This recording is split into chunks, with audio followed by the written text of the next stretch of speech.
You trust them with your life. You believe they're there to help you. But what happens when the doctor you rely on is actually a predator in disguise? For decades, inside one of America's most prestigious hospitals, Dr. Robert Haddon did the unthinkable.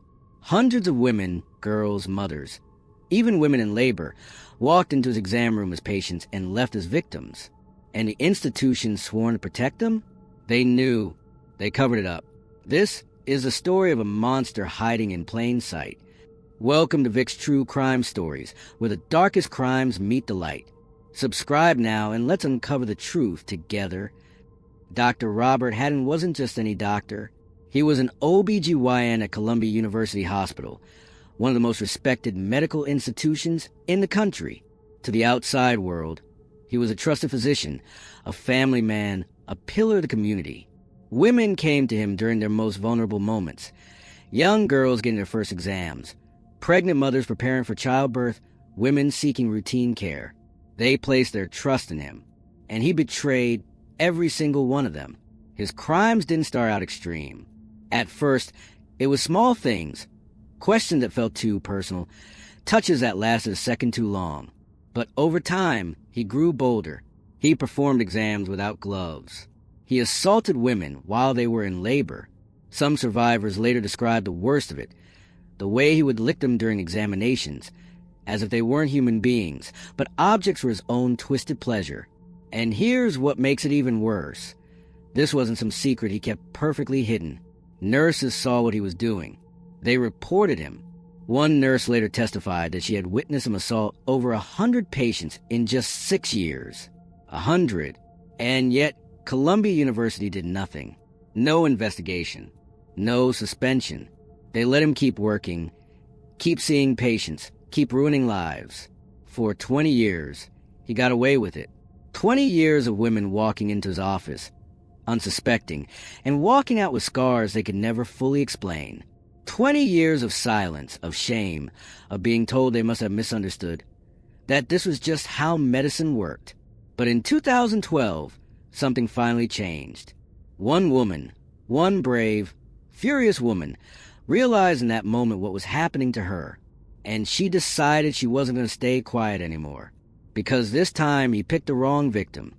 Lori Kanyak walked into Dr. Haddon's office that day like any other patient, nervous but trusting. She was pregnant. She was vulnerable. And like so many before her, she had no idea what was about to happen. During the exam, Haddon did something so vile, so shocking, that for a moment Lori couldn't even process it. He licked her, just like that, in that sterile medical room where she was supposed to be safe, where she was supposed to be cared for. He committed an act of pure violation. But Lori was different. Where others had frozen in shock or doubted themselves or stayed silent out of shame, Lori acted. The moment she left that office, she texted her boyfriend 2 words that would change everything. Those 2 words sent him straight to the phone to call 911. And Haddon? He knew he'd finally been caught.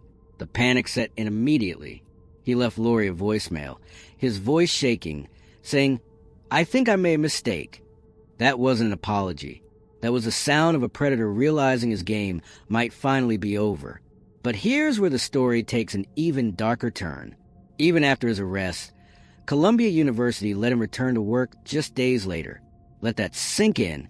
They knew what he'd done. The police knew. And yet he was back in that office, back with patients, as if nothing had happened. Then came the plea deal in 2016, a slap in the face to every survivor. No jail time. He got to keep his pension. Immunity from further prosecution in New York. It was as if the system was saying loud and clear, a doctor's reputation mattered more than justice for his victims. For 4 long years, that's where things stood. Haddon walked free. Survivors were silenced. The world moved on. Until one woman decided she wouldn't let it end there. Until Evelyn Young stood up and said enough. And when she did, the walls finally started to crumble. For years, the story of Robert Haddon existed in whispers, hushed conversations between survivors, quiet settlements buried in legal documents, a shameful secret the world wasn't ready to hear. Then, in January 2020, everything changed with one televised interview.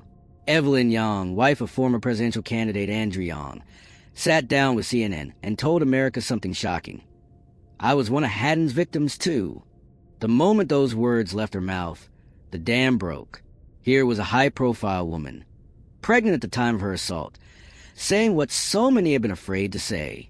The effect was electric. Suddenly, women who had buried their trauma for years found their voices. Hundreds came forward, mothers, students, professionals, all with the same horrifying story about the doctor they trusted. But justice wouldn't come easy. Because of that outrageous plea deal, New York prosecutors' hands were tied. That's when federal investigators got creative. They discovered Haddon had patients traveling from other states to see him. That simple fact became the key. They charged him under federal sex trafficking laws, arguing he'd lured women across state lines to abuse them. The 2023 trial was a reckoning. Survivor after survivor took the stand, their testimony painting a picture of 2 decades of calculated predation. When the guilty verdict came down, 20 years for each charge, effectively a life sentence, it wasn't just legal justice. It was validation for every woman who'd ever questioned whether they'd imagined the horror of what happened in that exam room. And Columbia, the institution that enabled this nightmare, they finally opened their checkbook, $230 million to more than 200 victims. But no amount of money could give those women back what Haddon took. Their trust, their sense of safety. The simple comfort of believing that when you're most vulnerable, the person caring for you won't betray you in the worst way imaginable. The story should end here. Predator behind bars, institution held accountable, survivors compensated. But the truth is darker. Haddon saw thousands of patients over his career. Hundreds have come forward. But how many more are still out there, still carrying the secret, still hearing his voice in their heads when they walk into a doctor's office? That's the haunting question that lingers long after the courtroom emptied and the headlines faded. The numbers tell a story that chills the blood. Robert Haddon practiced medicine for over 20 years. In that time, he saw thousands of patients, women and girls, walking into his office year after year, appointment after appointment. The official count stands at hundreds of victims. But those are just the ones who came forward. Think about that for a moment. Hundreds of brave women found the strength to speak up, to relive their trauma in courtrooms and police stations. But what about the others? The ones who still wake up sweating from nightmares about their exams? The women who've never told a soul, not even their husbands or mothers?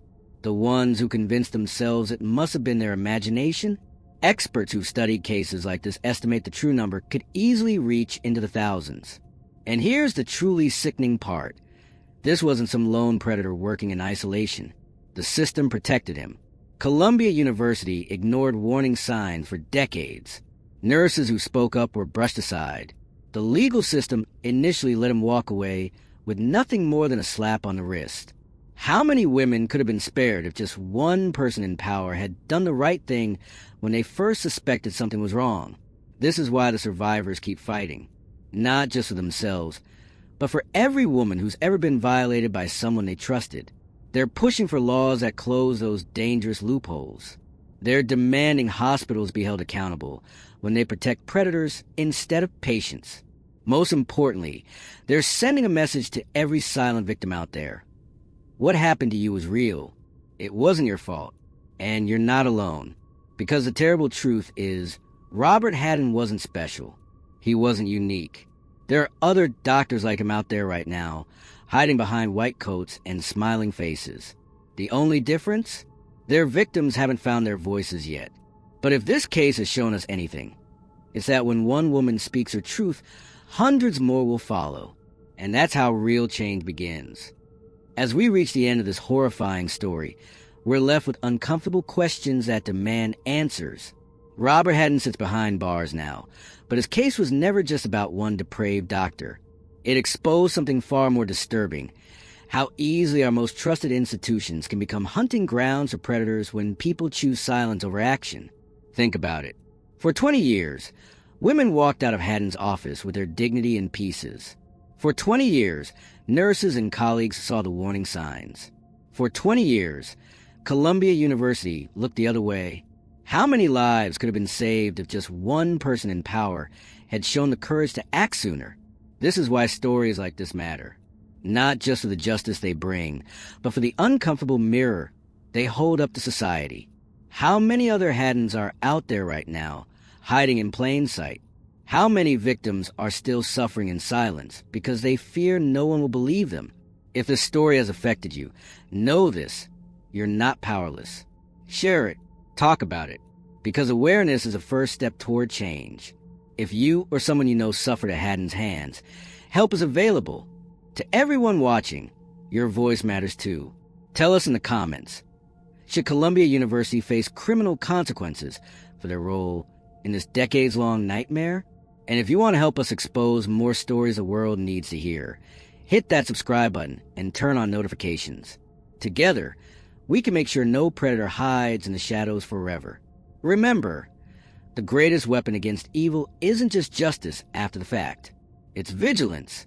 It's speaking up. It's refusing to let the comfortable lies silence the uncomfortable truths. That's how we prevent the next Haddon. That's how we protect the next generation of vulnerable patients. And that's why we'll keep bringing you these crucial stories, week after week, on Vic's True Crime Stories.